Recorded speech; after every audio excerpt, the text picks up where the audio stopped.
All right. Good early afternoon, everybody. We are here for our Team Kentucky update. And we'll start where we've now, thankfully, started numerous of these updates. More jobs. We have an economy that is on fire. We've already broken every annual record that can be broken. We have more investment, crossing over $10 billion of new investment this year alone. And in between Monday and today, we've had another jobs announcement. So earlier this week, again, we highlighted that incredible economic success. But yesterday, we announced that NEMAC USA Inc. will expand its NEMAC Kentucky operation in Glasgow. $27 million expansion that's going to create 170 new full-time jobs. It's a common trend we've seen across the automotive industry, and that is preparation for the future, focused on electric vehicles. And that continues with this announcement in Barron County. We talked when, thankfully, that Ford deal came through, when we were picked to work with Ford to lead that great company into the future, about how this prosperity could reach every part of Kentucky. Barron is seeing the movement. Barron is seeing that type of progress, new jobs in this movement towards electric vehicle. NEMAC manufactures innovative, lightweight products for powertrain, e-mobility, and structure applications. And this expansion will position the company to support future EV-related business. The best part of the company's growth, however, is the job creation. These are great jobs. So in Barron County, 170 new jobs thanks to NEMAC, with an average hourly wage of $35 an hour, including benefits. Also, the investment will further the company's training efforts for current and new employees. NEMAC works closely with South Central Kentucky Community and Technical College, as well as WKU, to train its employees, and it's great to see these partnerships take yet another step forward. This type of concerted effort to ensure individuals have the necessary training is crucial to our state's continued economic growth. So, an economy on fire continues to burn. I want to thank NEMAC for continuing this historic role that we are on. Again, Kentucky, right now, is the talk in every boardroom across America, and every country across this world now not only knows who we are and where we are, but what we can do. And it is not stopping there. We still have a large number of potential projects, many over the $1 billion mark, that there is some potential we could land before the end of the year, but certainly we'll be working on through next year. It's a special time. It's a time where we are getting so close to living out that dream that our kids will never have to leave our state or their community, because every opportunity isn't available to them right there. That is every Kentucky parent's and grandparents' dream. And it's really special to be this close and to know that our time is here, our future is now, and these are the moments we're going to look back on in 30 years and know they changed everything. All right, so it's been an incredible past week for Team Kentucky, and one thing we're going to try to do with these is to recap a few of the things that have happened during the week, because it's been busy. I had an opportunity to meet His Excellency, Mr. Koji Tomita, Ambassador of Japan to the United States. We discussed the country's longstanding partnership with our Commonwealth and how we can work together to build a bright future right here in Kentucky.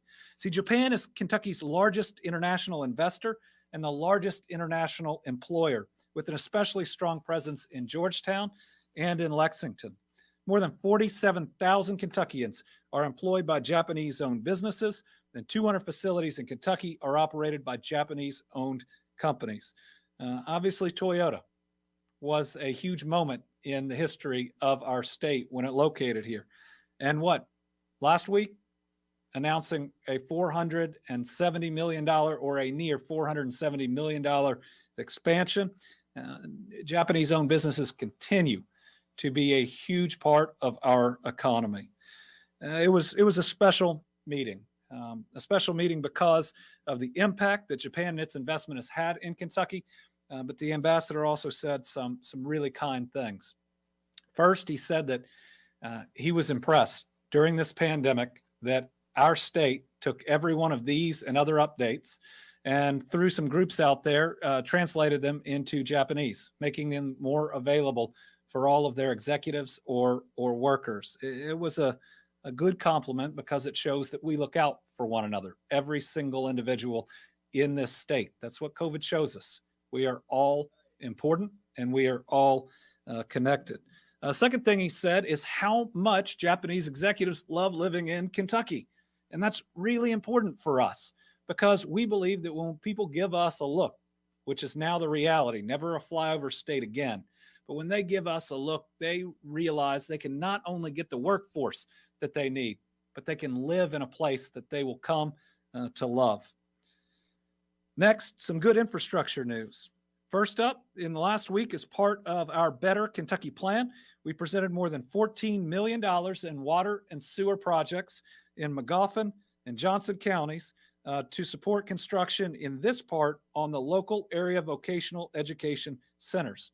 More than ever, we need a skilled workforce to support these job announcements and taking our place at the front of the line in the post-COVID economy.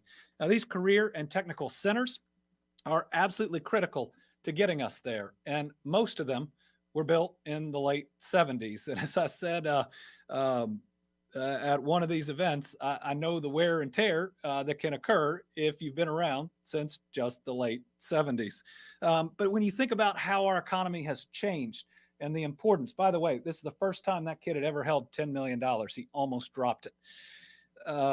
When you think about how much the workforce has changed, we got to change those facilities too.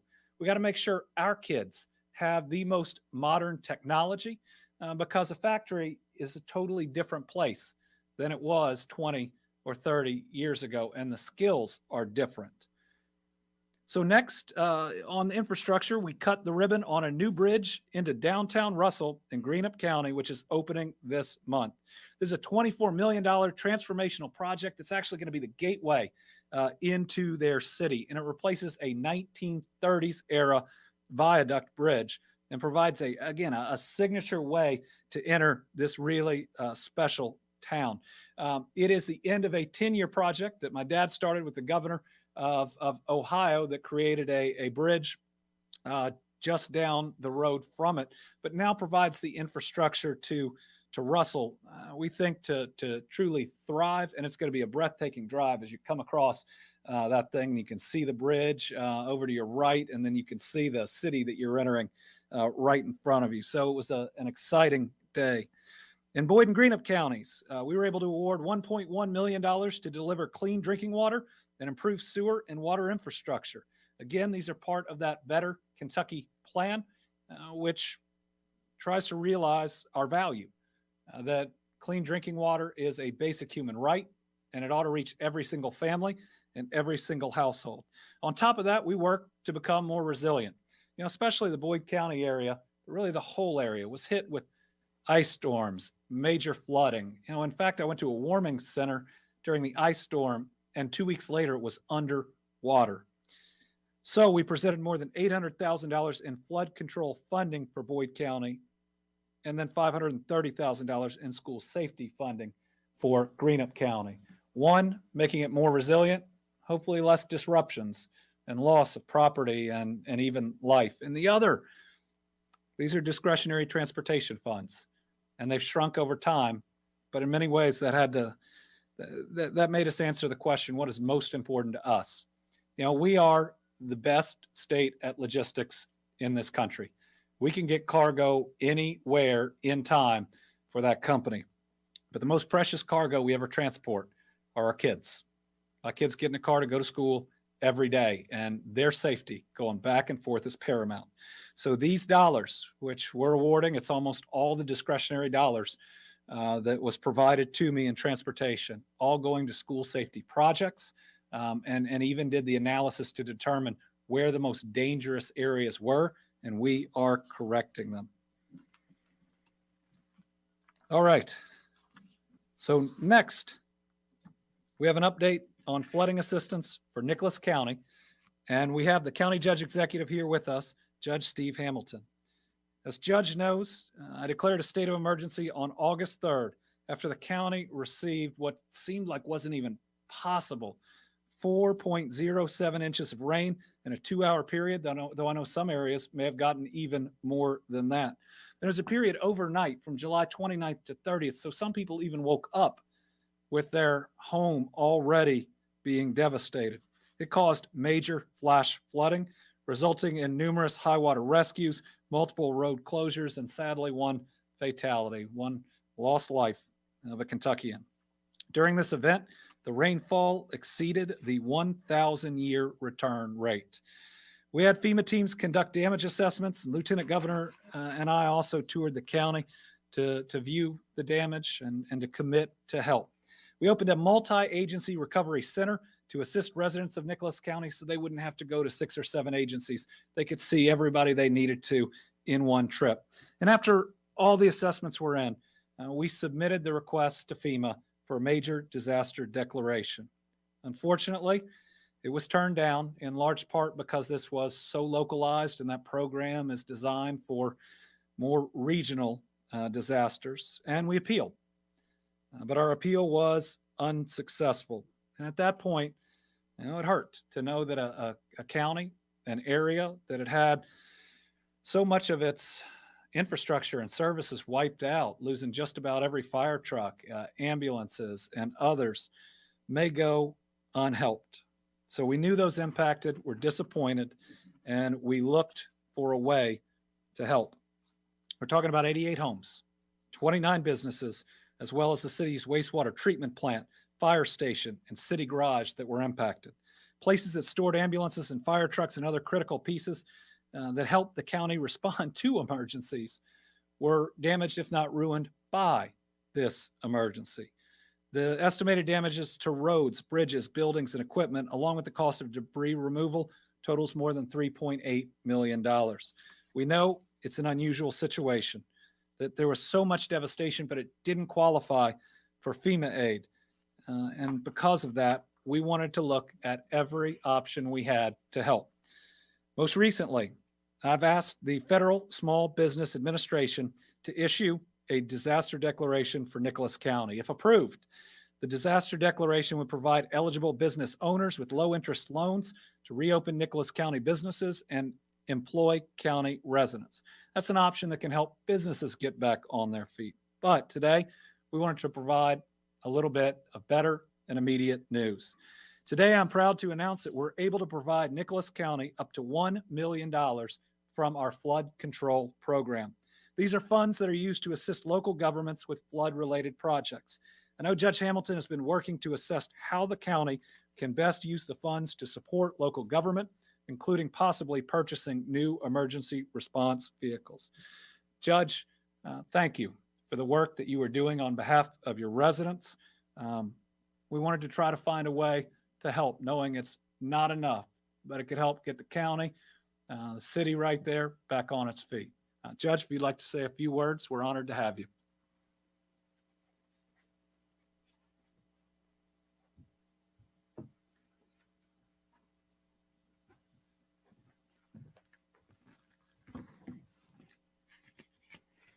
Thank you, Governor.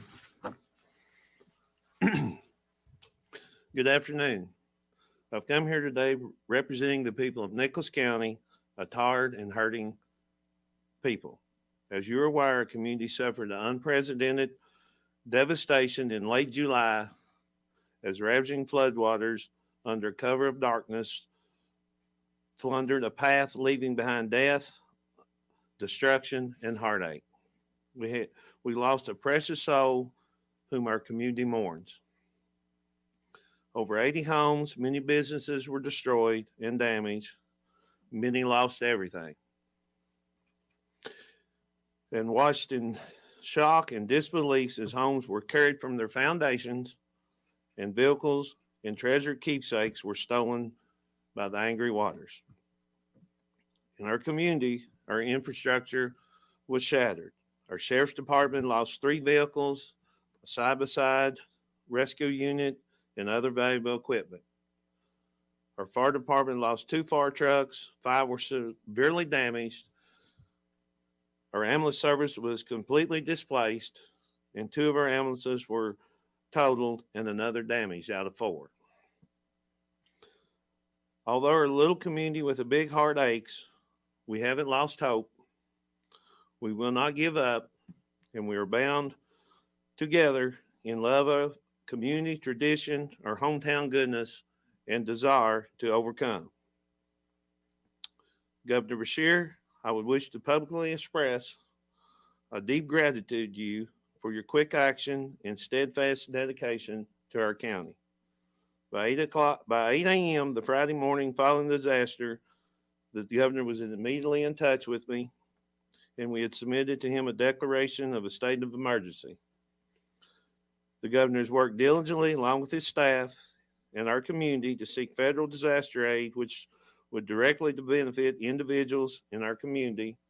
Regretfully, federal aid has not been granted.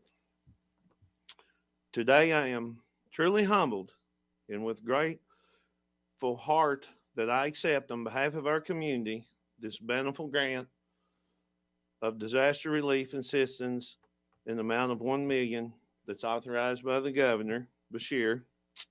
With these funds, I vow to oversee the process of rebuilding and reinforcing the essential infrastructure of Nicholas County. With your support, Governor, we will overcome, and please know that Nicholas County deeply thanks you.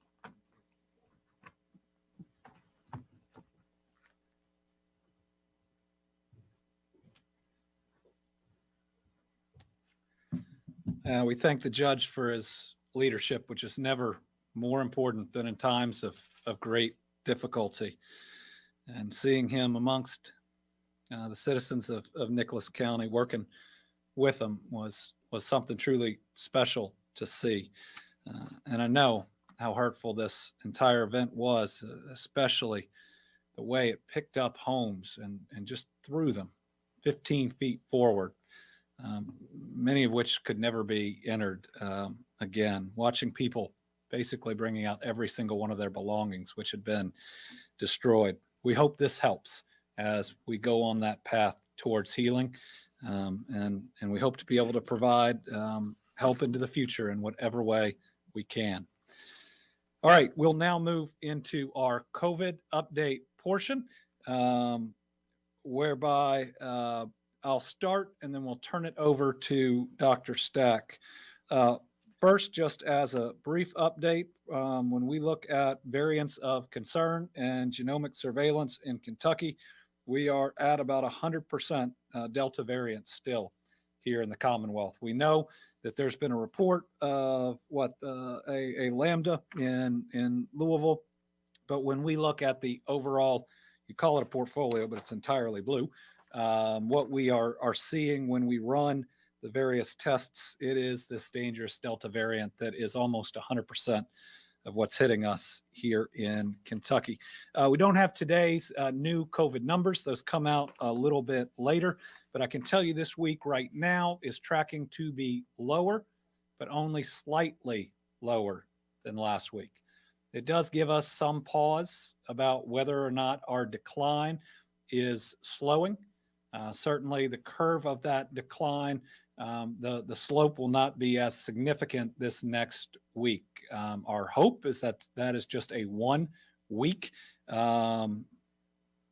issue or incident, but I do think as we look through some of the graphs, which we will, what we'll see is the slope of hospitalizations, ICUs, ventilators is all starting to become less severe. It's starting to look like it may be approaching and or reaching a plateau. Let's look at hospitalizations for one.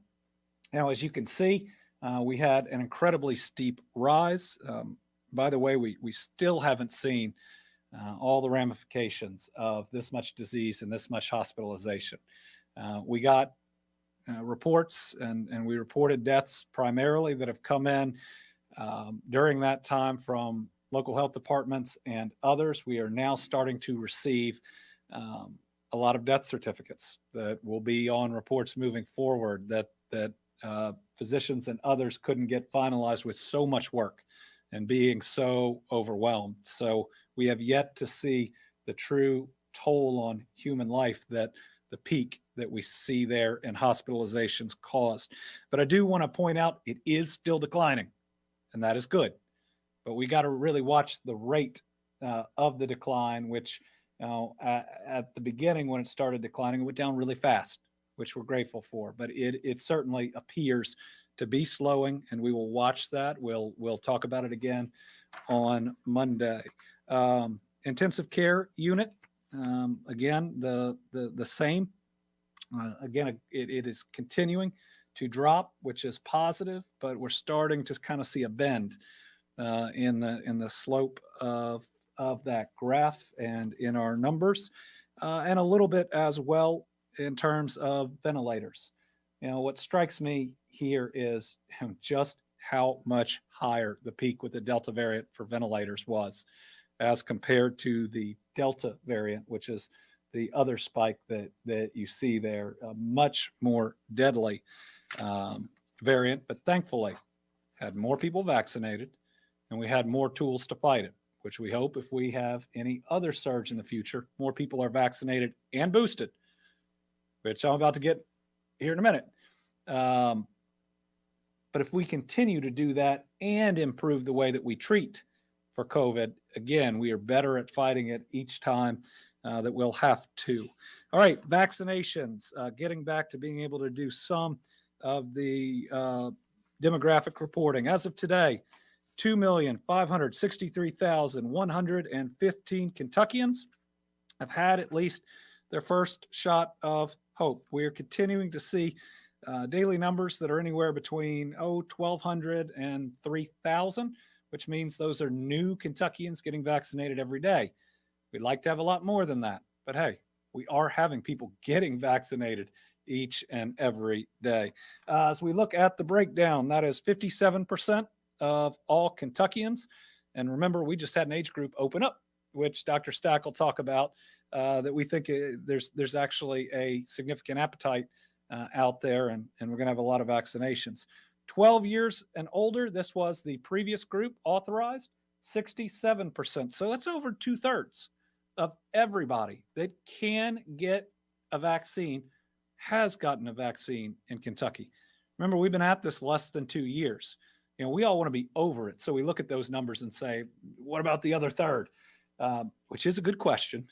And we got to work towards that. But 2/3 of everybody that can be vaccinated in a 2-year pandemic where we've only had vaccines available for part of that, and then even less of that for the 12 to 15-year-olds. And the next number, we just hit a nice new mark, 18 and up. Those are individuals that can make their own decision. Now 70% of all Kentuckians vaccinated. Now, when some of the duplicates were in there that we didn't know, that we corrected, our number was higher than that. But listen, again, 70% of people have gotten the information they need. 70% have trusted in the science and have gone in and have gotten vaccinated. And more people are getting vaccinated each and every day. I think the lesson we got to take is we can't get tired. We can't get frustrated. Let's just keep going. Every new person that comes in is better protected. All right, as we break it down, 75 years and up, 88% of people. The next number I like better, but remember, that's 12% of 75 and up Kentuckians that have not been vaccinated, and those folks are at very serious and significant risk, even with COVID lessening. Okay, the next one, 65 to 74, 92%. I'll just say good job on that one. 50 to 64, 75%. And so, 50 and up, it's at least 3/4 of everybody when you go in that age group. And then we drop off a little. 40 to 49 years, this is my demographic, 2/3 of us. Remember, we're starting to see more and more deaths in this age range. Yesterday, we had 2 49-year-olds on the sheet of Kentuckians that we'd lost. 25 to 39, 56%. This next one went up a point. 18 to 24, 49%.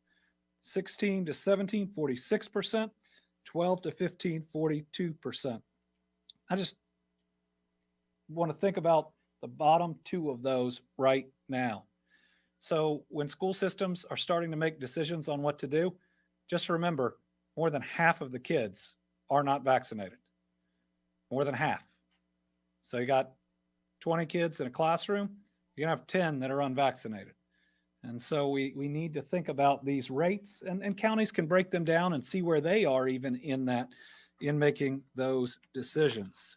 So we are going to continue to report this way, which is first shots. But obviously, in a minute, we're going to talk a little bit more about booster shots and why they're so important. But first, Dr. Stack is going to walk us through the great news that we have received, and that is the eligibility of kids 5 to 11 to now receive a vaccine that is tailored for them, that is less in amount, that even is packaged differently. And Brittany and I look forward to Monday when our daughter is going to get vaccinated, because we trust it. We trust the science. She wants it, and we want to beat COVID. Steve?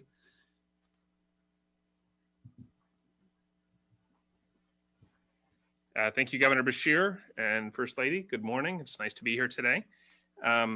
So exciting news that now the pediatric vaccine is available for children who are aged 5 to 11. There's plenty of vaccine to go around. So unlike when we did this in December and January, there will be plenty of vaccine so that every parent and every child will have the chance to be able to be vaccinated. There will not be all the vaccine on day one, but over the first few weeks, it'll very clearly escalate and be available very widely. So if you can't get in on day one or day two, just be patient. You'll be able to get in the first few weeks. I'm confident you'll be able to get vaccinated. These vaccines are very safe. They studied for the one trial that led up to the hearing for this, over 3,000 children, not a single one of whom in that study had myocarditis or any of the cardiac issues. There also were no other serious or major adverse events, and the children tolerated the vaccine with fewer side effects than the adults in the studies that were done for the adults. For your children in school, in addition to protecting them from the harms of COVID, and let's put this in context. First of all, thank goodness, children don't suffer hospitalization and death anywhere near the rate of adults. However, in the population under 18 in the United States, there have been more than 6 million children under 18 who have been infected with COVID. There have been more than 8,300 hospitalizations, and there have been at least 745 or more deaths in persons under 18 in the country from COVID. This vaccine, the Pfizer vaccine, is shown to be at least 90% effective in preventing symptomatic disease. If you think about that, of those 745 deaths, and no preventable death in a child is an acceptable death, we could have had perhaps 670 or more who would have been spared death and been with us today. So the vaccines are really important, and they will protect your child, but they'll also protect your family. People who are vaccinated are less likely to get infected and therefore less likely to transmit disease, which then keeps safer the adults in their household, their parents, their grandparents, and others with whom they live or engage. And remember, for your child in school, vaccinated persons who are exposed to someone with COVID do not have to quarantine unless they develop symptoms. So if you want to avoid quarantine and if you want to avoid testing, if you're vaccinated, exposure no longer triggers quarantine. Only actually getting symptomatic then requires quarantine. So it's a great way to protect your child, protect your family, protect your community, and avoid those other consequences that are necessary to keep people safe and ensure all children have the chance to be in school. The demand so far, at least anecdotally, is higher than even we expected. So that's fantastic. So again, I don't think you need to have a lot of patience, but please have a little patience as the vaccine gets shipped and deployed. Some sites take a few days after the federal government does its steps to put in place the clinical policies and procedures necessary so they can safely deploy the vaccine. This slide that's up here shows the purple vials are the ones that are for adults. So people who are over 12 in this instance, people who are under 12, it's a specific formulation. It's in an orange bottle. So for all the vaccine sites, and they know this, but just not wanting to ever assume anything, you have to use the orange bottle. You cannot dilute the adult version to make the kids version. We do that with a lot of medicines. You can't do it with this one. The other thing that they changed is this medicine in the orange bottle can be stored for up to 10 weeks in a refrigerator. This was done purposely to make it easier for pediatricians' offices, primary care offices, and clinics to be able to get the medicine, store it in their own refrigerators, not an ultra low cold freezer, and be able to use it over more than a 2-month period. So those are all wonderful developments. I'm going to mention just a few other things. Boosters for anyone who's been vaccinated more than 6 months previously. There's a large number of people who are eligible for boosters. If you're over 65 and older, you should all go get a booster right away. If you are over 50 and have any significant medical problems, you should go get a booster right away. If you are any age 18 or older and have major medical problems, or you are in you work in a setting where you're exposed to people who could infect you with COVID regularly or at a higher rate, you're eligible to get a booster. So just in the interest of clarity, because I know the CDC listens to the things we say, not everybody is authorized for a booster, but virtually everybody, by virtue of either your medical condition, your age, or the place you work, by attestation is able to get a booster. So when you go to a pharmacy or a doctor's office or a clinic or a hospital or any of that, a public health department, and they ask you, do you meet these criteria? You just have to determine for yourself, do those criteria approve or apply to you? And if they do, then you say yes, and you'll be eligible for the vaccine. So again, use your judgment, but there should be no impediment to you getting a booster. And I recommend you get a booster if you are eligible under those criteria. A few other little tidbits. We are doing a lot of testing in K through 12 schools in Kentucky. So we now have 80% or more of all the schools in Kentucky, at least all the public schools that we have in a database, are now registered and using testing provided by the state-supported infrastructure for that. So there's over 1,200 schools in Kentucky, K through 12, who are doing testing supported by federal dollars, overseen by the grant program that the Kentucky Department for Public Health is operating. So thank you to those schools who are engaged, and we're actively working to get the rest of the schools on board. For the rest, we look forward to bringing you into this program and hopefully providing a wonderful service for you and for your children and for your staff. We've provided over 200 tests so far, 200,000, over 200,000 tests so far this school year alone. So it's been a lot of work. And then the final thing, just anticipating this question, the Merck pill, the antiviral pill, has been approved in the United Kingdom. It's not yet approved in the United States.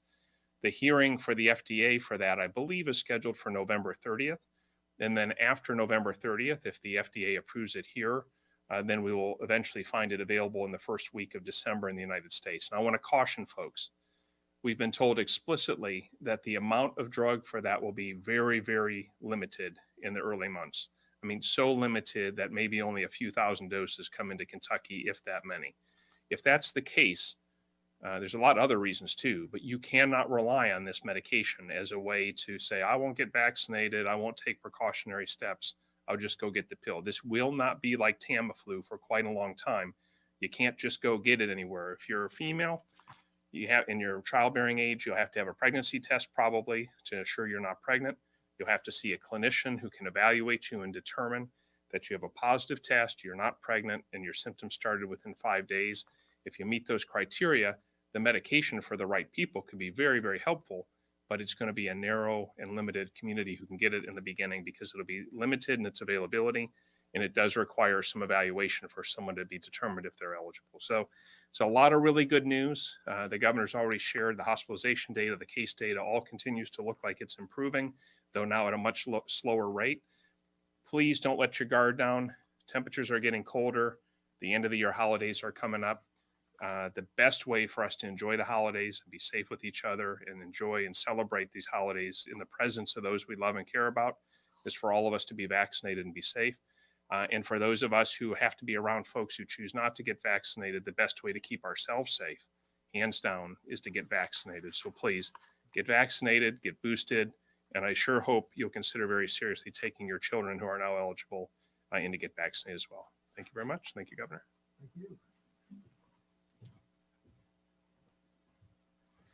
It is great news to see that authorization. And folks, it means that you can get your kids vaccinated by Christmas. Both shots, having that immunity, being safer, getting together with parents and with grandparents. That's really important to us. It's exciting to actually see a couple people give us a call and say, I couldn't get in on the first day. And they're not upset about it. They're excited that other people are signing up at a quick rate. So just remember to have a little patience. Remember, we got to get through this together. And that means that everybody has to be able to get their kids in. And if you take your kid in and you haven't gotten yours, go ahead. Now's the time. You know, that loved one needs you around. And so please do everything you can. So getting vaccinated is important. Staying vaccinated, meaning having high levels of immunity, also incredibly important. I'm convinced that much of if we have another spike in the severity of what it will be will depend on how many of our people we have gotten boosted. We've seen in recent weeks that waning immunity is real, with a percentage of hospitalizations, vaccinated versus unvaccinated, changing over time. More vaccinated people being hospitalized with COVID, almost 30% last month alone. But what we know is that was less than 5% right after the initial round of vaccination. So we got to get back to that point. And so today, we brought Michelle back, who has become a friend despite sticking a thing up my nose to test me for COVID hundreds of times, to provide myself and the First Lady. And do we have anybody else or just the two of us today? Just the two of us? All right. You want to start or you want me to, Brittany? All right. No, that's not what I mean. I want to get my booster shot There you go. so that I am safe.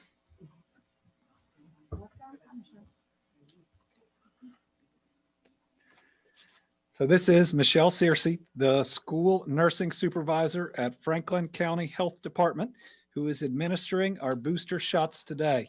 You know, she's been on the front lines of the pandemic since day one, and we've gotten to know her well over these past 19 months. She and her colleagues have done an amazing job. She's going to make sure that you got all that immunity you need.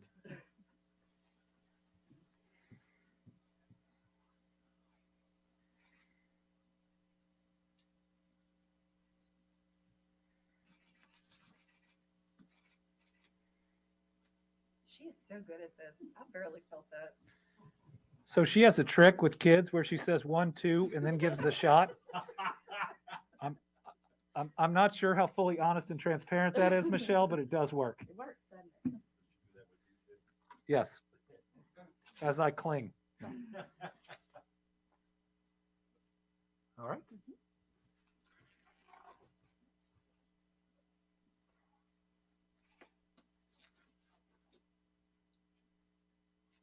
I laugh that this is the first shot in my life I'm really excited to get. Whether it was the first or the second or the third.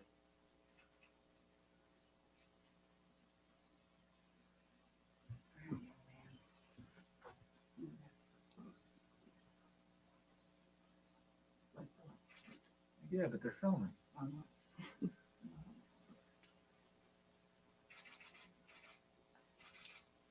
All right. Thank you. All right. We even have the Band-Aid. All right. Why don't you do this next part? Oh, yes. We're not quite done with you, Michelle. Oh. Well, Michelle, she's the school nursing supervisor at the Franklin County Health Department. And as Andy has said, we have gotten to know Michelle very well. And she has been wonderful through this pandemic for our entire family. And well, let's see. This is what. Okay. Start right there. All right. So, you know, one of the things I've gotten to know about Michelle is how special you are. She is caring and thoughtful, and she absolutely embodies what a frontline healthcare worker is. And that is why not only is she the Beshear family's favorite nurse, but we are also proud to name Michelle and her colleagues at the health department as our Team Kentucky All-Stars today. So on behalf of us, Andy, Brittany, Will, Lila, even Winnie, and the entire Commonwealth, thank you for your dedication and for all that you've done and all that you continue to do. Thank you. Hey. Thanks. Yeah. Yeah. I just represent my team. There you go. It's been good. You want to say anything? Come on. No, Okay. absolutely not. Yep. You know that. Nope, Thank you. nope. Thank you. All right. We'll open it up to questions. I think we got 4 journalists here. We got 4 with us virtually, and we'll start with Karen Czar back in person. Hi. 2 questions for you and/or Dr. Stack. How much do you anticipate? Naturally, they're hoping by the end of the year, 75% vaccinated in the country. What do you anticipate Kentucky's numbers could be? And then some parents that I've interviewed have said their child already had COVID, so they really don't want to vaccinate yet. For people who are on the fence, Yes. what do you say to that? Well, the science is very clear that if you have had COVID, you still need to get vaccinated. The level of immunity provided by the vaccine is so much higher than anything you would get by having COVID. And if you truly want to test that, talk to someone who has had COVID multiple times, because there are folks out there. The Delta variant came as aggressive as it was getting people that had cases of the original or of the Alpha variant. The science is certain there. We need those kids to get vaccinated. Where will we be by the end of the year? In Kentucky, we won't be at 75%, but with a whole new area, age group being able to be vaccinated, I think that we will see a significant improvement. I believe that we'll be over 60%, and I certainly hope being at 56% of all Kentuckians now. I think we will have enough vaccine in the first week and a half for about 1/3 of all kids in the 5 to 11 age group, and enough for everybody within probably 3 weeks or a month. Carolina. How important are these booster shots essentially? Like if a good chunk of the vaccinated population does not receive them, where does that put Kentucky? So the booster shots are incredibly important in getting our level of immunity back to a place where you're less likely to get it, you're less likely to spread it. It would mean that if we had another rise in COVID, there'd be fewer people that would be getting infected and spreading that infection. It will also lessen the person who has gotten the boosters likelihood of being hospitalized. And so it will further decrease the death toll. It's hard to project because we don't know the next thing that'll hit us and what it is. I certainly pray that we have seen the worst of it, but we have to be prepared. And everybody who has gotten vaccinated will have some level of protection. But the higher the level of that protection, the harder it's going to be for any next variant to break through and to cause us harm. In many ways, if you remember the graphs we showed on Monday, if we can get back to the point that we were right after the original round of vaccines, that is a heck of a lot of protection. And think about how many more people have gotten vaccinated now. Now, it's not as, in many ways, it's more linear when we were first doing it. Number of people, they're vaccinated and there's protection. We got a lot of people that have gotten vaccinated, but it hadn't been 6 months, right? So they're not eligible for their booster. So it'll be, the analysis of how it goes will be a little complex. Partly will probably be on feel. And I think on Monday, we're going to have our first numbers of boosters that people have gotten in Kentucky. I do think that they've been popular, especially amongst older Kentuckians who absolutely, definitely need to get the booster because that's where we saw the breakthrough deaths in the oldest of Kentuckians. And we believe these boosters are going to prevent that. Tom. Speaking of older people, I've got a question of, there are 11 states, including Ohio, Indiana, and Illinois, who are reporting a huge shortage of snowplow drivers. for this coming winter season. Hmm. And I was wondering if Kentucky was having any issues along those same lines. Ohio's at least 100 short. So I have not been made aware of any shortage, but I'm going to go call Jim Gray, given all those other states have them, and make sure that is not the case. We need to be ready. We get hit by all types of weather in Kentucky seemingly every year. That's one of the reasons that flooding resiliency money is so important. And we got to think more about resilience as we move forward. The quality of how we're building our roads and our bridges, the materials that we're using, not just the expense, but how long they're going to last. The level of disruptions that we've had based on weather events, they're too much. And this is the type of planning that can hopefully reduce them. Chelsea. What is your response to Biden's latest announcement that companies with more than 100 employees have to implement a vaccine mandate by January 4th or require routine testing? And then what impact do you think that will have on Kentucky's already struggling economy? So first, I think Kentucky's economy is surging. We have some challenges, workforce being one of them, but we would have prayed to be where we are right now a year ago in this pandemic. We've broken every record for new investment. Wages are going up.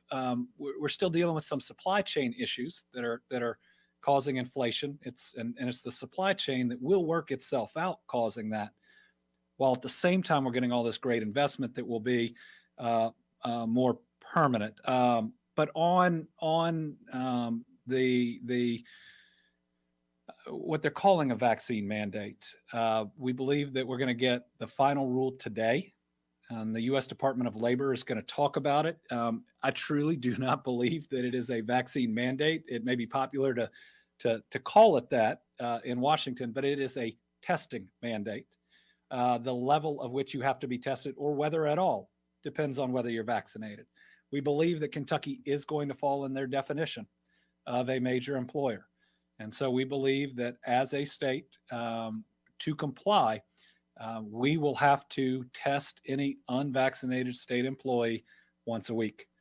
So if that becomes the reality, we're putting together the apparatus to make that happen. We do have some idea of where we are in terms of vaccinations because we offered a day off. And so how many people claim the day off gives us a little bit of an idea where we are. I think we're probably at about, I think we're running slightly above the rest of the population, but right about there. Some of our areas, like our psychiatric hospitals and our corrections officers already are tested once a week, if not vaccinated. But as things stand right now, we believe we'll fall within the rule, and thus we'll have to implement that testing procedure. Stu Johnson, WEKU. Saw Stu in person yesterday. Thank you. Yes, sir. Appreciate your time today. And I think this question may be for Dr. Stack. Unfortunately, we are still seeing deaths. You mentioned today 2 49-year-olds that have passed from COVID. Why is that happening in terms of those under 50? And is it almost entirely in the unvaccinated?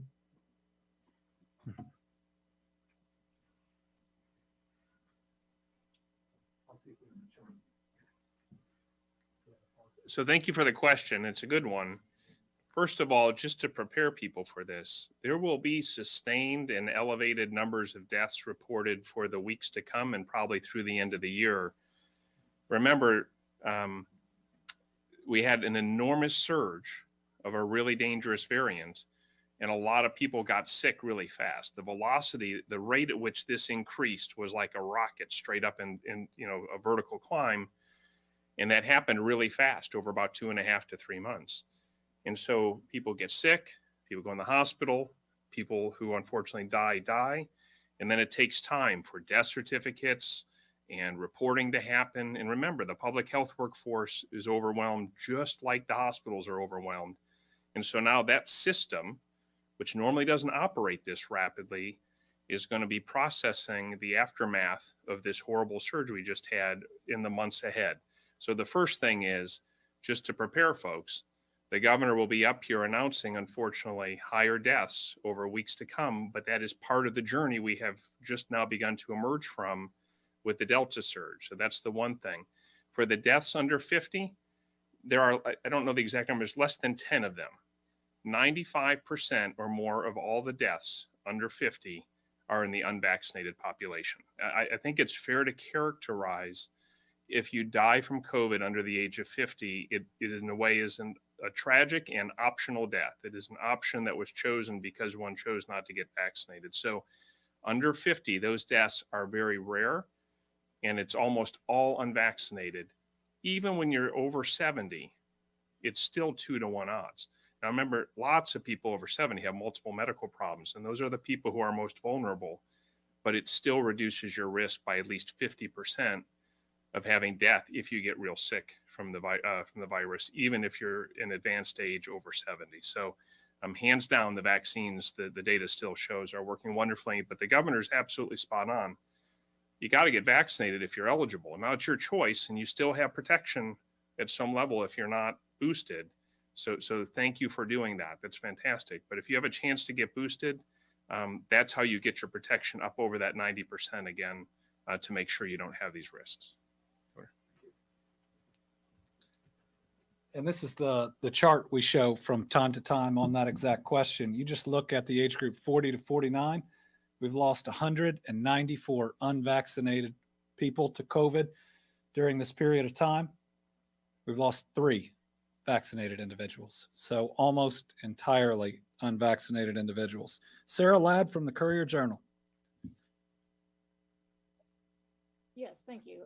Can you talk a little bit about the state, how the state distribution plan works? You know, was it deliberate to ship pediatric vaccines directly to doctors, since surveys have suggested that parents and guardians might trust them a little bit more? Thank you.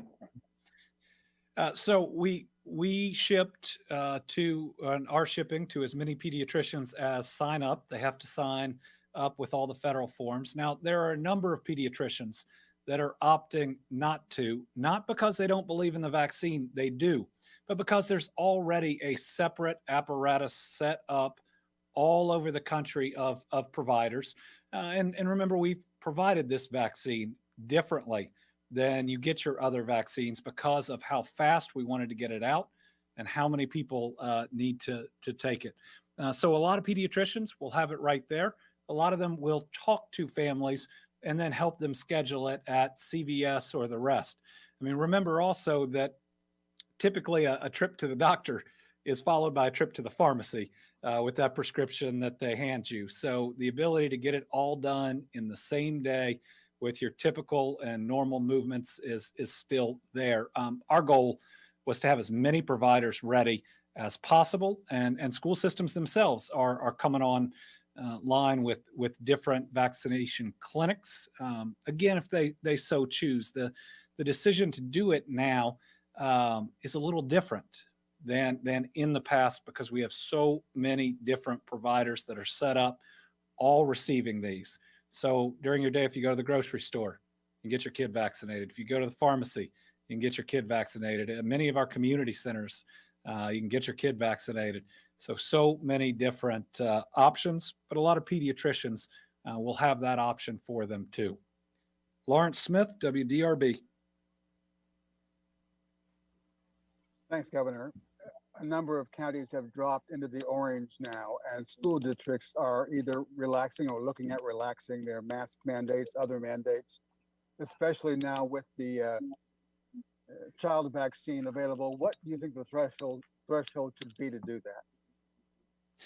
Well, certainly we should give enough time for kids to get fully vaccinated. With it taking the 2 shots 3 weeks apart and 2 weeks after that to reach the full vaccination, you know, that's 5 weeks from the first day it's available. And to say we've got a vaccine for kids now, so we're going to drop masks before they can get the immunity that the vaccines would offer would be a mistake. Listen, I think we got a good shot at getting to a place with this virus where we won't need masks in school, hopefully during this school year, but we will not get to that place if we rush the decision, remember, orange is still a bad color, right? You want to get to yellow or preferably green. It used to be when we reached orange, we were scared, and we should be with the way that it spreads. So, this is a lesson in patience and perseverance. Listen, we've already made the tough decision, these school districts, to require masks. This is the largest gatherings of unvaccinated people anywhere in the state, the way it happens in poorly ventilated rooms that you are in for a long period of time. All that's important to me as a parent for the health of my child. But what it's also important is keeping my child in school. And it is very simple under the science. It's very simple looking at the probabilities that continuing universal masking in schools right now maximizes the chance for our kids to be in and stay in school each and every day. They've done that at my kids' school system. One of my children has missed one day. That's total between them based on this pandemic. This thing works. And I'd ask people to be patient enough to give time for people to get vaccinated first. And then really think about the kids that, might not end up getting vaccinated for reasons that are outside of their control, and how we think about and deal with that. Last, Melissa Patrick, Kentucky Health News. Oh, wait, Joe, we'll hit you after that. Sorry, you were not on my notes. Sorry. Go ahead, Melissa. Thank you. The Attorney General today, along with Ohio and Tennessee, filed a lawsuit challenging Biden's vaccine mandates for federal contractors, calling it unconstitutional and federal overreach. So I'm just curious if you support this lawsuit and you're thinking about it. Yeah, I haven't read it. Any of these steps ultimately get filed and go to court. And, I'm not going to begrudge anybody who wants to file and have their arguments heard. We'll see. Thus far, the Supreme Court and most of the federal circuit courts have been supportive of the constitutionality of different vaccine programs and/or, especially in federal court, other steps taken to combat the virus. Once you get to that appellate level and then at the Supreme Court level, they seem to have been supportive. I don't know the nuances of this lawsuit. In the end, we got to follow the laws of the state. And so we will prepare to comply with anything that's out there. And if a court tells us differently, then we'll look at our options then. Joe. So I want to ask about the kind of rate of new cases that we've been seeing. I know the numbers have been declining for a while, but a lot slower decline the last week or so. I think the positivity rate is hovered around 5% or so. I know you talked a little bit about the concern that we might see cases tick up as winter comes and that sort of stuff. But how concerned are you that we might be getting, I hate to use this phrase, a new normal, but how concerned are you that numbers might be kind of staying at this consistent pace of new cases? And what if that's the case? What would that mean for productive hospitals? So our declining cases, you're right, are still declining, but the rate appears to be slowing, though we do have a small sample size. Before we've had 1 week close to another week and then a drop again, but it's enough to really watch. I'm not sure I'd use the word concerned yet, but we're paying very close attention to it. And you're also right that almost every day, with the exception of probably 2 for a month, the positivity rate hasn't just dropped every week, it's dropped every day until the last 3 days. 4 days. Again, sample size is really small. And the other thing about positivity rate is fewer people are getting tested at the moment too, and that impacts it. It's both how many people are getting COVID and how many people are getting tested. So again, we're watching it carefully, but there's a lot at play now. In the very first of COVID, we were talking about St. Louis and Philadelphia. There were just a couple metrics to really look at. Now you have vaccinations and people getting vaccinated for the first time. Now we also have boosters, being able to push your immunity up. Remember, it was still wintertime when we got the first round of vaccinations, and we were seeing, as that went on, the cases plunge. We have new folks that can get vaccinated. This group opening up, we have better treatments against COVID now, though you don't want to have to get an infusion when you can simply get a vaccine. So, and it's thankfully, where we'll go or what a normal would look like if COVID tried to stick around is a little more complicated than in the past. But every breakthrough we have, every innovation, every new group that can get vaccinated, every new treatment is a positive thing, which will hopefully mean we are ready or more ready. We're actually starting to see some of the major treatments being done after exposure, as opposed to testing positive with some older Kentuckians. So we're getting better in real time at dealing with COVID. What I would say is we are kind of letting our guard down a little bit in big gatherings, and I get we want to be there, but big gatherings indoor, it might be worth putting on a mask just to make sure you don't bring COVID home to your family. So we're still going to be learning on this thing in the near future. But if we can get boosted, if we can get a whole lot of kids in this age group vaccinated, we will be better off than we have been probably since vaccines were first offered. All right, we are at an hour. Thank you very much, everybody. We'll be back on Monday, and then we'll be able to look at that week over week, see where we are. Thanks.